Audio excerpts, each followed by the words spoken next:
district. I work at the elementary schools, and I had the privilege and the pleasure of getting to meet and work with Dee this past school year at one of our elementary schools. This school in particular was able to obtain a grant, I believe, right, Dee? And so we had the opportunity to have her come in weekly and meet with our K through 6 students, and it was really a wonderful opportunity, both for our kids and for our staff and for myself. So I selfishly got a lot out of meeting Dee. Dee founded a program called Kindful YOUniversity. And she is really going to talk to us tonight about a big term called mindfulness. So mindfulness in short, and I know you'll go into this in much more like I'm sure Dee, but it's the awareness of the present moment by noticing your thoughts, emotions and feelings, physical sensations of body and or surrounding environment. And so I will allow Dee the chance to explain this much more in depth. However, I wanted to share in my meetings and my workings with her this past school year. I was just really intrigued to learn more about mindfulness and how we can use mindfulness as a way to teach our children, a way to teach our students, a way to teach ourselves how to calm ourselves and how to regulate ourselves in a much more effective and a beneficial way. So just a little bit of background. I know you're going to share a little bit more, Dee, but she really comes with a wealth of experience. She's worked for over 35 years with youth ranging from all the way babies, 0, all the way up to 18 years old, adults as well. And many of these students also struggled with social, emotional, behavioral, cognitive, and communication challenges. And she's really leaned on her experience as a speech language therapist, autism movement therapist, yoga instructor, preschool director, bullying intervention specialist, daycare provider, personal life skills coach, just to name a few. I had to write that all down because that's quite a list. So her wealth of experience coupled with her extensive training is one of the many reasons we invited her here tonight to share all of this knowledge with you. So thank you, Dee, for being with us. Hello, I'm Melissa Chitwood. I'm one of the elementary school counselors like Jill Lewis here. I will be assisting with questions for our presenter this evening. I'm in the chat box shortly. I will place the link for a Google form if you'd like to pre-submit your questions. You can also just place your questions right there in the chat box.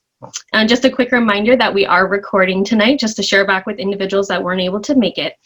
And with that, we'd like to open it up to Dee and just thank you for your time, Dee, and thank you for sharing all your knowledge with us. Hi, thank you so much. Thanks for showing your faces. If anybody wants to show your video, it's much easier to talk to people than boxes, but if you don't want to, that's fine too. I'm just really, honestly, I'm just really grateful to be here and that people are showing up. It's just really nice because these are interesting times. And I was just sharing with Jill and Melissa. I just live with my partner, you know, been how many months now of that. So, you know, you're not used to being in each other's space all the time. And I miss working in person with students, as I'm sure many of you educators know what I'm talking about. And then I'm sure many of the parents are like, good, take them. But yeah, needless to say, interesting times, right? And I think the really, really interesting thing is every one of us here and every one of us around our country, around the world, we're all going through this. I mean, when could we say that? Like, no longer can we say you don't get it. Maybe it's not the exact same experience, but we're all experiencing some really huge issues. And for that reason is why I selected the topic I did, because it really comes down to resilience, to be able to navigate these really tricky waters. And so I hope that what I share will be helpful for you tonight. As an update to what Jill shared about my background, I was doing school programs right before the pandemic hit. So I had some school programs where I was teaching mindfulness-based social emotional learning to kids in the schools. I also do personal coaching. But as a result of the pandemic, all of my in-person services came to a close. So I created an online membership I call it for kids and their grown-ups. It's Mindful Explorers. So if anybody has kids who are elementary aged, that's who it's targeted for. So if you're interested in that, check out my website at Kindful YOUniversity, and it's a Y-O-U for university. But let's get on to what we're here for. I also wanted to share, as I was saying, that we're all experiencing many of the same challenges. Many years ago, I was actually counting the numbers when I was writing up my notes, and it's like, oh my gosh, it was like 20 years ago. I actually went through a period of several years, many years, of depression.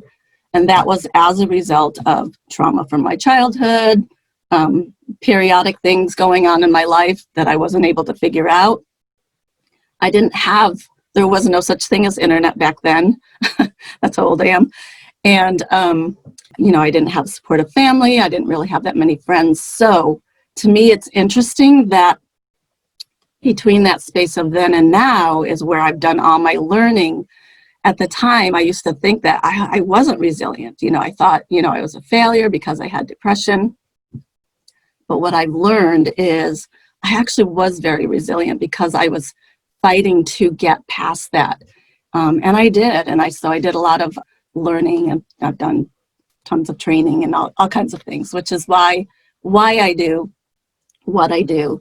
So you've probably heard the phrase that I'm standing on the shoulders of giants, and that's because I am. I'm sharing, passing along the wisdom that I've learned, and I hope that you'll get something from it. So I'm going to do a screen share. I have some slides, so you don't have to look at just me.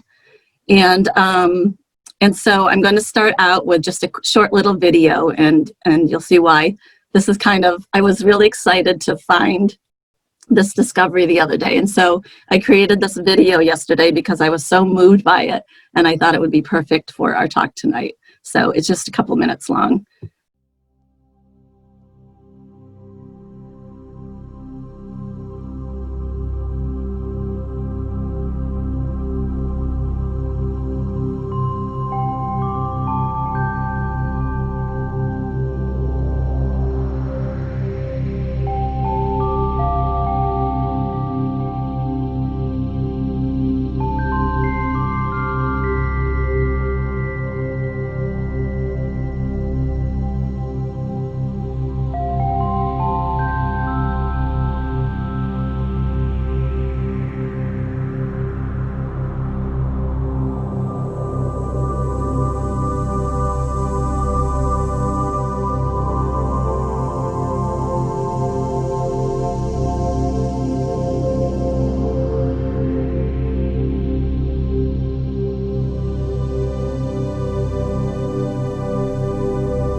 hope you enjoyed that. I love that quote by William Wordsworth, "Let nature be your teacher." And that's something that I turned to when this pandemic began. I mean, I've always turned to nature, but it became critical for me to turn to nature. So you're going to hear a lot of nature themes in what I'm sharing, and that is the mode of teaching. I call it nature-based mindfulness teaching that I do in my Mindful Explorers program, and will probably infuse all my future teachings because of all the wonderful metaphors that you can get from that. So if you'd like, share in the chat box what resilience means to you, if you'd like to play along. So I'll read some of these out loud. Overcoming adversity, enduring, bouncing back, strength, moving through the challenge, growing. Yes. Very good. Ability to withstand hardships. Good. Thank you for adding these. Those are all good. There's many quotes for resilience. There's many definitions. They all overlap, of course.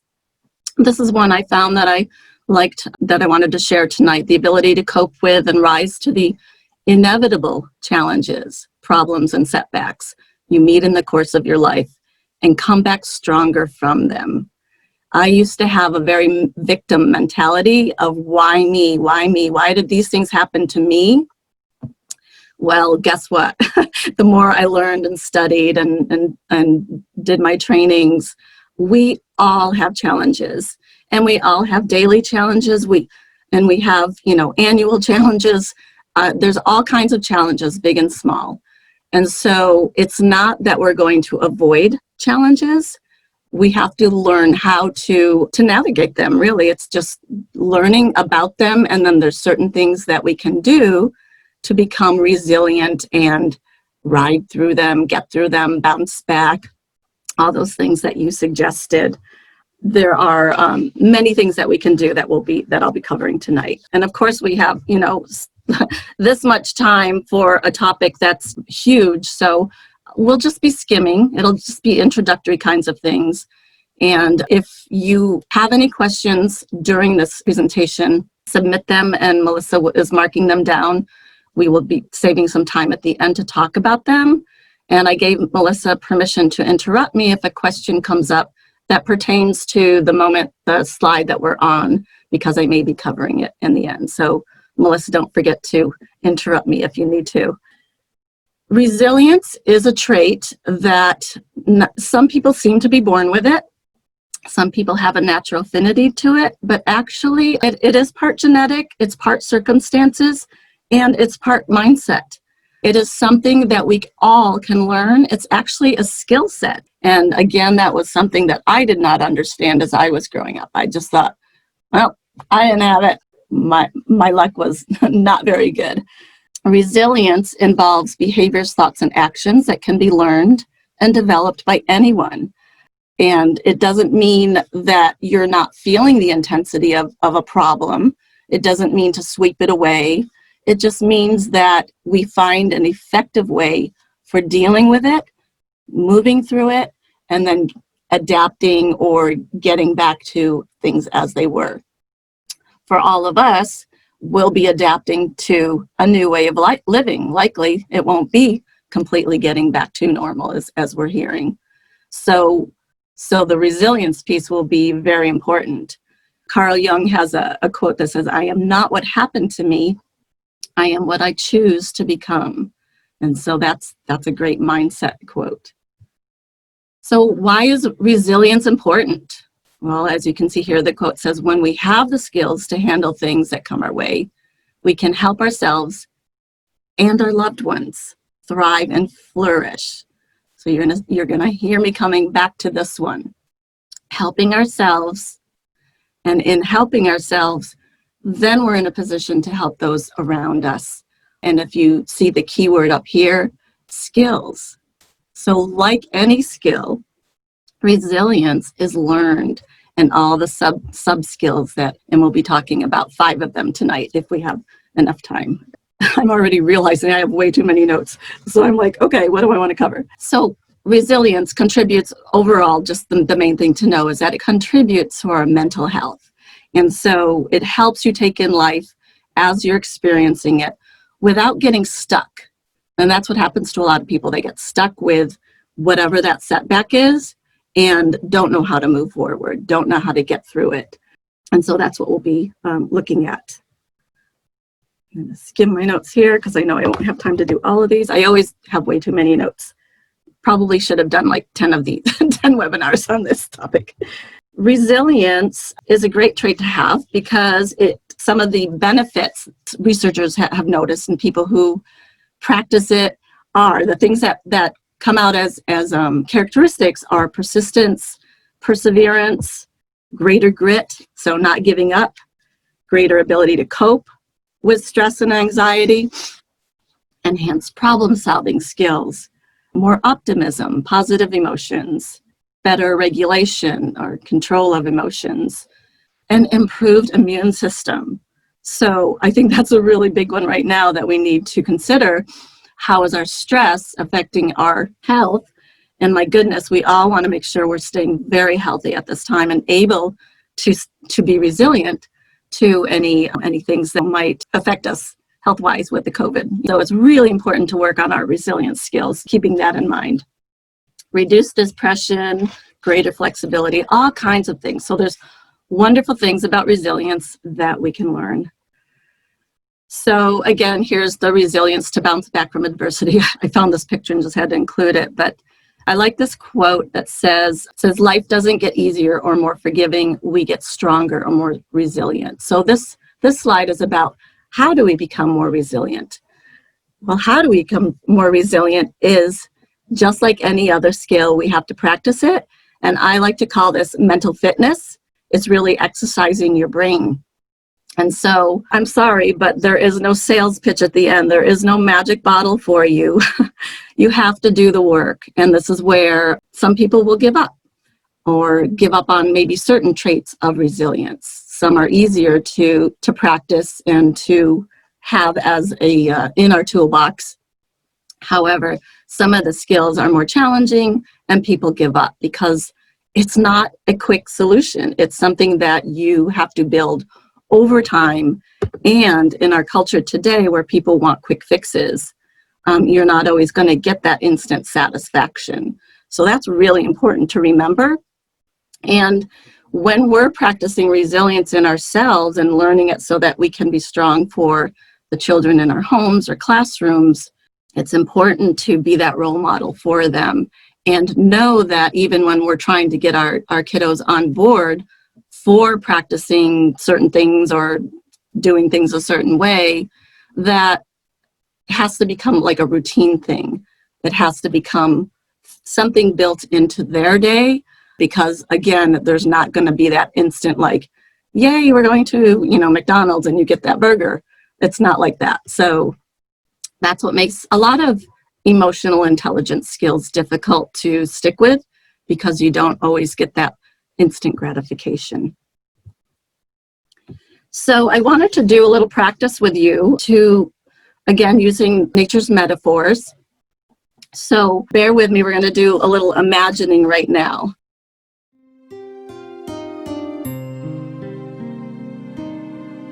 When I was a little girl, there was a weeping willow tree in the neighbor's yard. It was majestic with its long branches and leaves, hanging all the way down to the ground, creating an umbrella-like canopy. My friend and I used to love to play under there. It felt magical, special, and safe, protected from the outside world. In just the slightest breeze, the branches would gently sway, rustling the leaves a little bit. It was beautiful.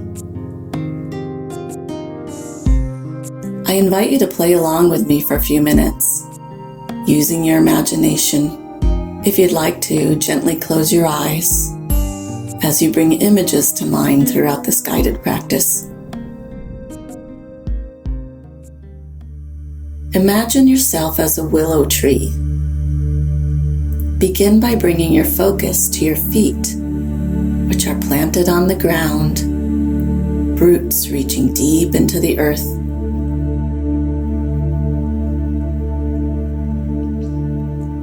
Moving your attention now up through your legs, into your body, and And this represents the trunk of the tree, which is solid and strong.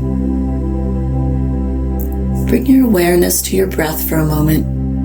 You don't need to change it, just notice your breath. Notice as you breathe in, and notice as you breathe out.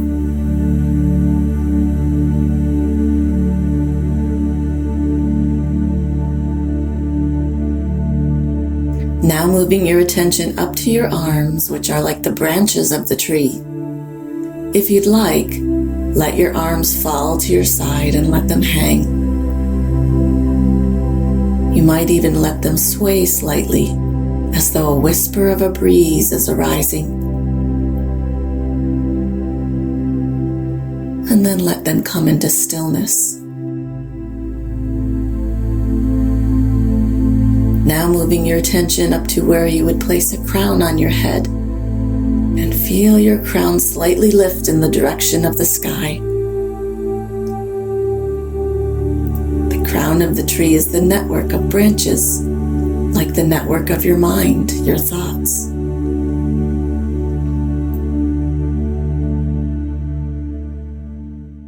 Now imagine yourself, you as the willow tree, in a hurricane.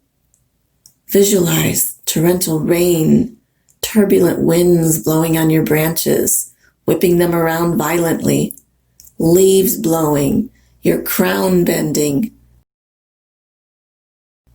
This turbulence is what it can feel like when we are overwhelmed with the challenges in our lives. But you are not the hurricane. You are the tree.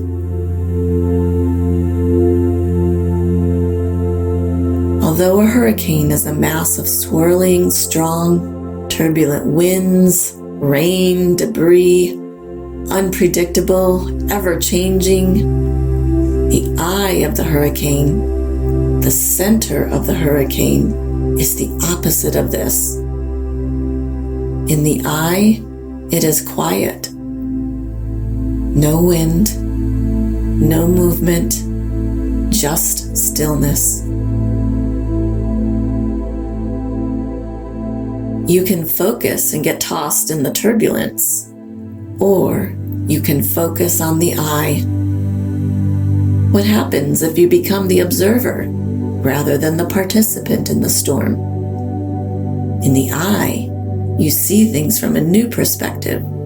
You can know the challenges, the obstacles, the unpleasantness in life is swirling all around you, but you don't have to let it blow you around 24/7. Step out of the problems.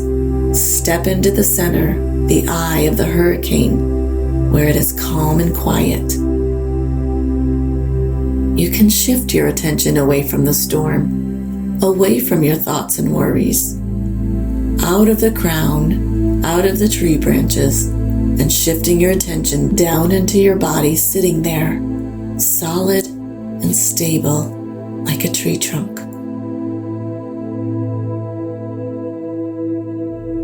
Notice your feet on the ground beneath you, firmly rooted into the ground.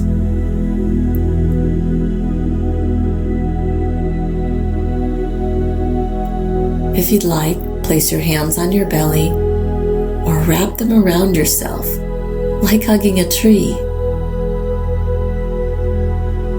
And imagine your breath slowly coming from your roots up into your belly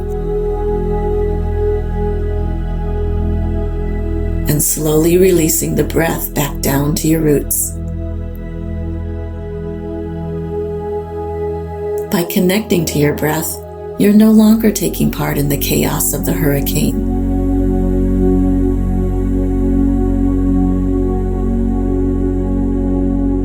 Continue to breathe in this way, following your breath in and out. You are in the silent center of the hurricane, peaceful and at ease. Imagine the canopy of willow leaves surrounding you, protecting you. You will notice thoughts, feelings, distractions arising each time, and you may feel the push and the pull of the hurricane's edges. Watch from a distance with curiosity, without judgment, without reacting to what you see or feel, and then refocus on the solid core, your trunk, your roots, your breathing.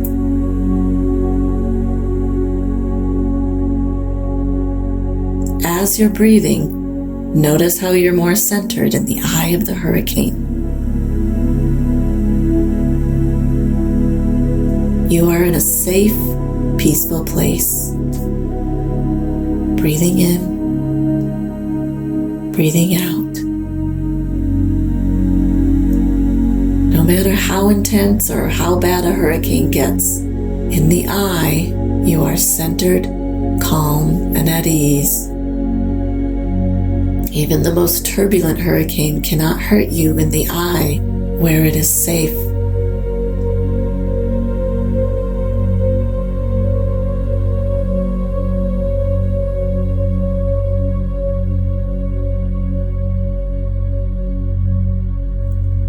The willow tree or any tree can be a reminder of your inner strength and resilience.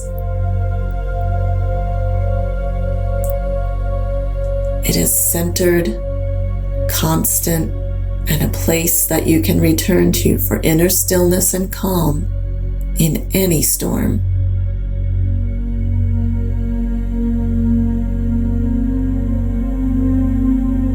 When you feel ready, you can open your eyes.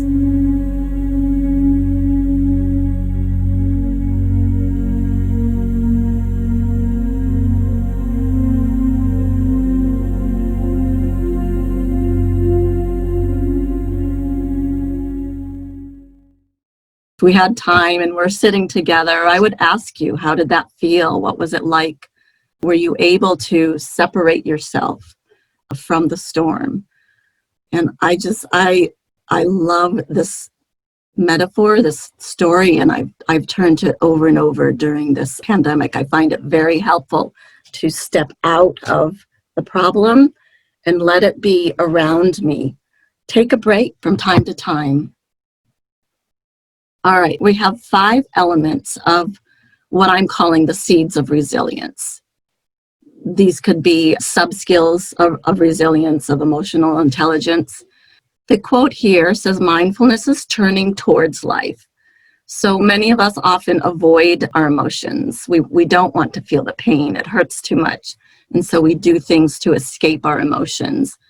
But if you were to study mindfulness, you would learn that it's actually facing the emotions. It is what helps us to get through.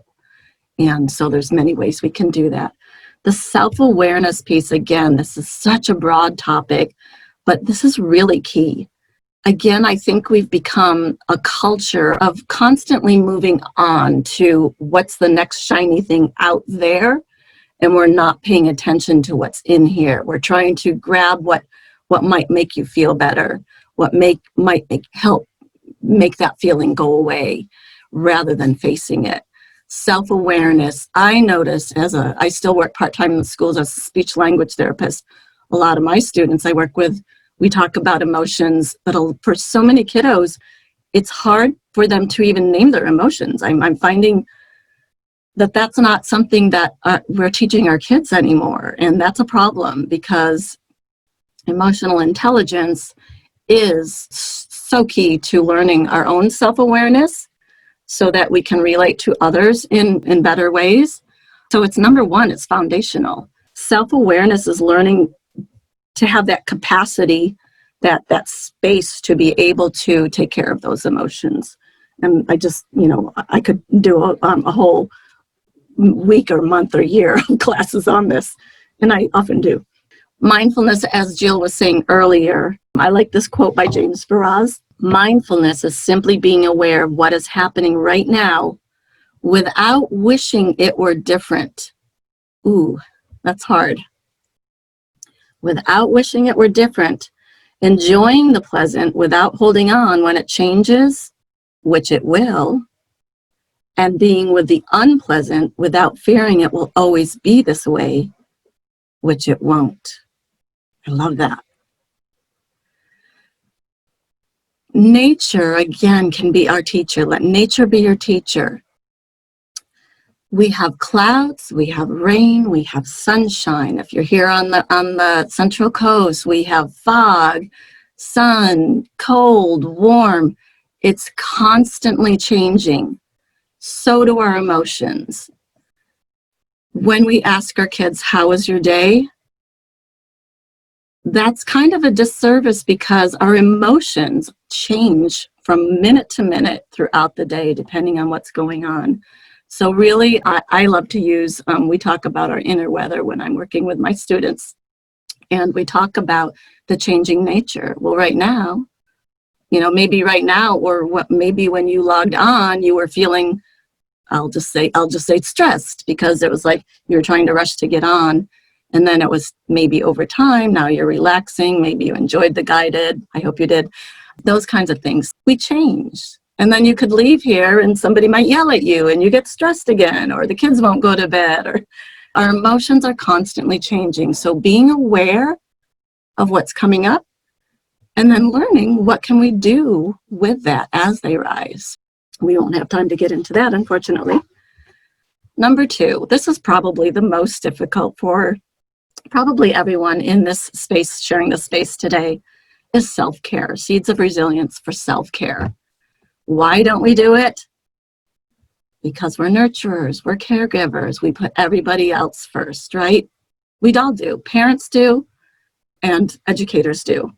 And the challenge with that, again, is you are at risk for affecting your own mental and physical health. And the quote underneath says, self-care means we have a toolkit for daily living, not a break glass in case of desperate need, a massage or happy hour plan. So it's learning what are the helpful, what are the effective strategies for getting through the challenges as they arise. A helpful phrase that I like to use, I teach my students, I teach young kids and adults the same thing. We know the changing nature of emotions, and as they arise, there's a phrase that we can use, and I use it for all emotions. So that noticing, oh, right now I'm feeling, and I'll just say stressed. And this is what it feels like. This is another disconnect that many of us have, is how do we connect to what's going on in our bodies? Because our bodies is actually our first messenger for how we're feeling. Emotions are messages that we need, that there might be something to tend to. Don't touch that, that might be hot. It's a message. You get that gut feeling when you start to feel that heat as you reach towards it. Anger is a message that, there's something that I am not happy with or uncomfortable with, or something that I want to change. So messages are hugely important. And so if we learn to then take care of our emotions, I teach about befriending our emotions, taking care of them, helping them transform, not pushing them away, which we tend to do, but taking care of them. And in so doing, we're nurturing ourselves. We're giving ourselves self-care. And that just creates a snowball of all kinds of wonderful side effects. And with our children, that's so important to model. So important. Self-care, if you're not taking care of yourself, guess what? You're passing that legacy along to your children. So that might be another way to think about it. So there's ways that you can practice, yes, even during the pandemic. And let me reword that, especially during the pandemic, you can learn and practice together self-care. You're just going to find the things that will work for you, things that you all enjoy together, or at least during that time you're together in the same room sharing certain things, maybe coloring or puzzles, or whatever it is that brings that sense of relief, and it's a healthy thing to do it. Of course, my number one go-to is always go outside. Go outside. You don't even have a plan. Just go outside. I've done some seminars just on nature, the benefits of nature. Being in nature alone is amazing for us. All kinds of research on that. Resilience is accepting your new reality, even if it's less good than the one you've had before. You can fight it. You can do nothing but scream about what you've lost, or you can accept that and try to put together something that's good. So self-care, self-care, self-care. Another seed of resilience, routines. This is hugely important. And you know what? You probably some, if not all of these things I'm bringing up tonight, you've probably heard them before. I know you have. But we don't do them, do we? We don't do them consistently. But if you do these 5 things over and over and over, it will become the fabric of your being. It will become your life skills. This resilience will grow within you. You're planting those seeds and letting them grow. But if we just plant the seeds and then do it maybe once next month, maybe, I don't know, next year, it's not going to grow. And so again, you're doing these to learn for yourself, to help yourself so that you can be strong and a role model for the children that you live or work with. So seeds of resilience. Routines are hugely important. Those who contemplate the beauty of the earth find reserves of strength that will endure as long as life lasts. There's something infinitely healing in the repeated refrains of nature. The assurance that dawn comes after night and spring after winter. I put that quote because I know you've probably heard that there. Again, it's a nature metaphor. But think about how much you love the return of fall, the return of, the things that come with the holidays, the return of the morning sun or the evening sunset. We love all these things in nature or in our life cycles, right? Kids need this throughout their day. Routines, it exemplifies safety. Just as I see so many people on social media now sharing much earlier now about Christmas, they're decorating earlier, they're putting up all the things that help them feel good because they need that connection to something from the past that was a good, positive memory to something now to anchor them into that. And that's what routines are for your children. So make sure you have some kind of, it can be loose. It doesn't have to be hour to hour, kind of thing. It can be loose. First we do this, then we do, but do those things consistently every day or every weekday, and then maybe change it up for weekends or a different nightly routine, but it's a different nightly routine in the sense of tonight is game night or the next night is drawing night or yoga night or whatever is good for your family. Create those routines. The children of all ages, adults, I need routines. I need to know what's next. And our kids do too, no matter what their ages are. So super important. The next one is positivity. Positivity, again, I know you know these, but we have to cultivate a positive mindset. Our brain is biased to look for the negative because it helps us survive. My brain needs to know, stick on the ground. Oh, whew. At first I thought it was a snake. Well, in the past, the caveman days, that helped them survive. So if we don't have that negativity bias to keep us safe, it needs to remember that, oh yes, that was a dangerous snake. I need to stay away from that. There is a tiger that lives over there. I need to stay away from that.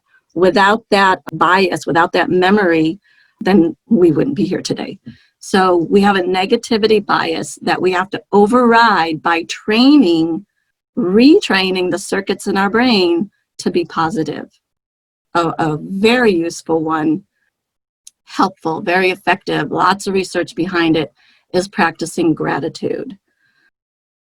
You can do something called 3 good things. Do it at your dinner time or at bedtime, whatever, depending on the age of your kids. Have that part of your daily routine. What are 3 good things that happened today? What are 3 good things that made your heart happy? What did you enjoy doing?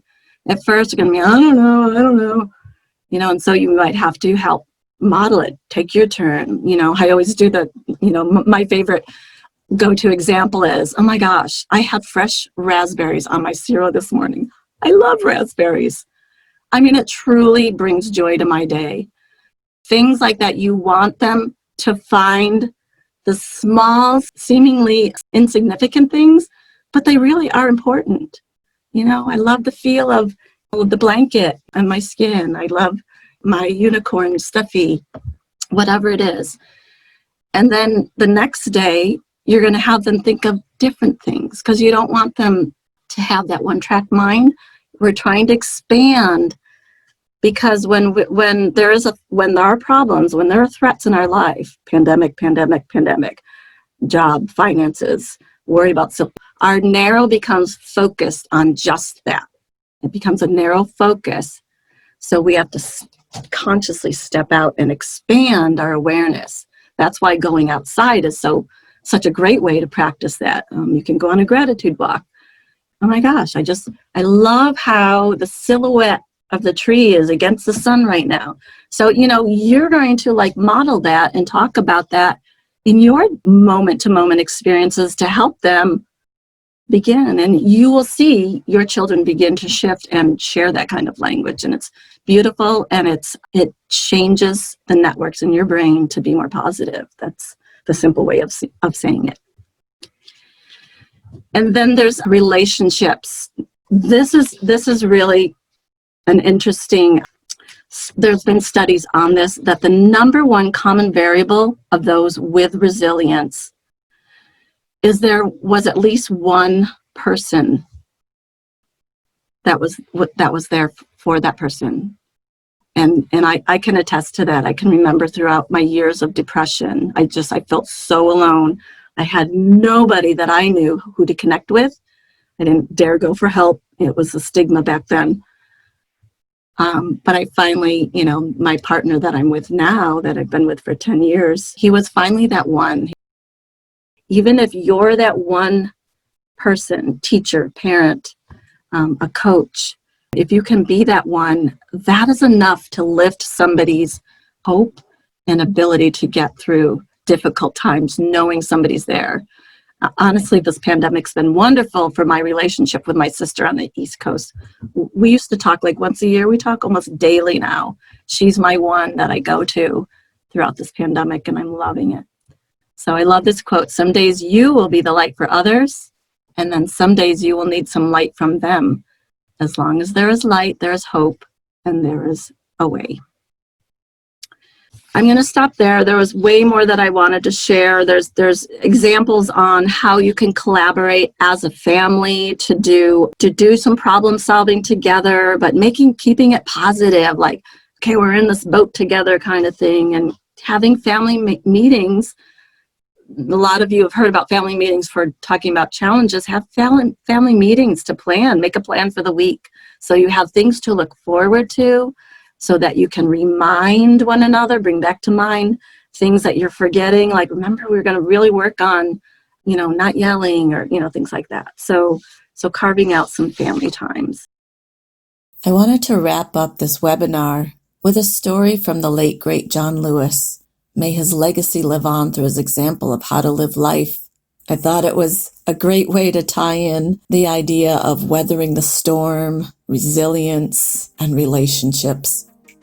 He wrote, "About 15 of us children were outside my Aunt Seneva's house, playing in her dirt yard. The sky began clouding over. The wind started picking up. Lightning flashed far off in the distance. And suddenly, I wasn't thinking about playing anymore. I was terrified. Aunt Seneva was the only adult around, and as the sky blackened and the wind grew stronger, she herded us all inside. Her house was not the biggest place around, and it seemed even smaller with so many children squeezed inside, small and surprisingly quiet. All of the shouting and laughter that had been going on earlier outside had stopped. The wind was howling now, and the house was starting to shake. We were scared. Even Aunt Seneva was scared. And then it got worse. Now the house was beginning to sway. The wood plank flooring beneath us began to bend, and then a corner of the room started lifting up. I couldn't believe what I was seeing. None of us could. This storm was actually pulling the house toward the sky, with us inside it. That was when Aunt Seneva told us to clasp hands. Line up and hold hands, she said, and we did as we were told. Then she had us walk as a group toward the corner of the room that was rising. From the kitchen to the front of the house we walked, the wind screaming outside, sheets of rain beating on the tin roof. Then we walked back in the other direction as another end of the house began to lift. And so it went, back and forth, 15 children, walking with the wind, holding that trembling house down with the weight of our small bodies. More than half a century has passed since that day, and it has struck with me more than once over those many years that our society is not unlike the children in that house, rocked again and again by the winds of one storm or another, the walls around us seeming at times as if they might fly apart. It seemed that way in the 1960s, at the height of the Civil Rights Movement, when America itself felt as if it might burst at the seams. So much tension, so many storms. But the people of conscience never left the house.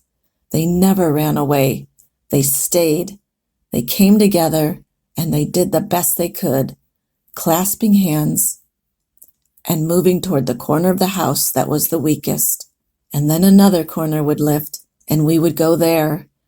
And eventually, inevitably, the storm would settle, and the house would stand. But we knew another storm would come, and we would have to do it all over again. And we did. And we still do. All of us, you and I, children holding hands, walking with the wind. I hope what I've shared tonight has been helpful. I want to hear your questions now, but as this quote says, I hope that it's part of your survival guide. If you can't see it, I'll read it. It says, one day you will tell your story of how you've overcome what you're going through now, and it will become part of someone else's survival guide. So I hope I'm part of your survival guide, but more than that, I hope I'm part of your thriving guide. I hope just maybe something sparked something for you that you might want to explore more. I have lots of resources, if you want links to articles, things like that, or you can join my newsletter list, that kind of thing. Anyways, so I'm going to stop my share slides, and I hope that wasn't too long, and I'd love to hear if there are any questions. I'm going to start with one that we received in advance. Thank you so much, Dee, for sharing with us. One of them was, I'm a mother of 6, which includes 4 under the age of 4, and I have days when I'm just so stressed out.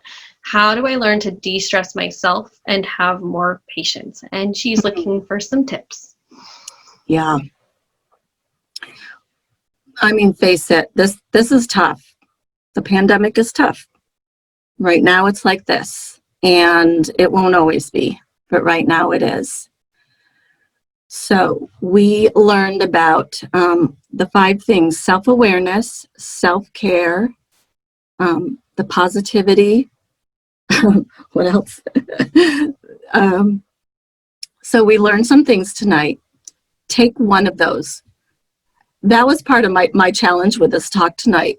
The topic is this big, right? And I want to share it all. So sometimes when we see a list of things, that's why I only shared 5. There was way more. I could have gone through the list, could have done the bullet points, but it's too much. Pick one thing tonight that you're like, I could do that. I could do that. And I can either do that in a moment when I'm in the restroom, in the bathroom, if I'm showering alone. Hopefully you get some of that time. If not, then a lot of this, it's great if we can have alone time, but a lot of this is designed, what I teach, and that's what I teach in my Mindful Explorers program, is doing it together. Because actually, again, when you're modeling it, you know what? Oh my gosh, I am so stressed right now, you guys. Let's go outside. Let's go look for, I'll give an example. I didn't teach this tonight, but let's look for rainbow colors. Can you guys find some things that are red? And they're off running around or naming things. And guess what? While they're doing that, you're also getting to do that. You're finding the red in the sunset or in the flower over here. Those are little micro moments that add up over time. So learning to do these things for yourself and with your family. So find one thing to take on. Maybe it's the gratitude challenge. Maybe that might feel easy. What are you grateful for today? And you can just do one each since you have a lot of kids. You know, just do one each at the dinner table, or go around 3 times. What else? What else? Can you do more than 3? You've got 4? Oh my gosh. So have fun with it. Yeah, it's just a beautiful routine. I hope that helps. So just start with one thing at a time. I'm going to put my email in the chat. If anybody wants to reach out to me, you are welcome to. You can, my website is Kindful YOUniversity. There's a link to join my newsletter. You can email me and say, hey, I want resources, blah, blah, blah, whatever. Let me know. I'm happy to talk to you separately. If you have something private that you don't really want to discuss in front of everybody, that's fine too. It's just really about helping one another. It's like those, oh my gosh, did you love that video about the tree that was intertwined? That just gave me chills. And that's how I feel this is. I feel like we can just be a network. I mean, how else do we grow? Oh, the last one was relationships, right? The last seed that I talked about was the relationships. And so we can do it in our families. We can do it in support groups. And if you're reaching out to friends or for support with others, make sure they are trying to rise to get through this in healthy, effective ways. Don't always, gather with the ones who are just complaining and unhappy and trying to find solutions. I mean, venting is great and important, but please be self-aware when it's just spiraling down. So make sure, if you have friends like that, also try to find group that you can connect to and get that positive support. I'll stop talking. I talk a lot. Sorry. Does anybody else have a question that you want to be brave to ask? No? Okay. Maybe you're all going to email me. Well, again, thank you so much. I really appreciate you showing up. It was kind of scary because it's like, what if nobody comes? Well, and Dee, we want to thank you. So we really appreciate all the wonderful information, very helpful, and just we appreciate your time. And thank you to all of you too who were able to come this evening, because time is precious also, and this is in the evening, and so well, we're trying to get ready for dinner and bedtime and whatnot. So just thank you, everybody. All right. Oh, thank you, Julie. Thank you, Kay Warner. Thank you, Annie. Thank you, Catherine. Nice. Thanks, you guys. It's good to see people. Even boxes, just to know you're there. All right, take care. Yeah, thank you guys so much. All right, and thank you, Dee. All right.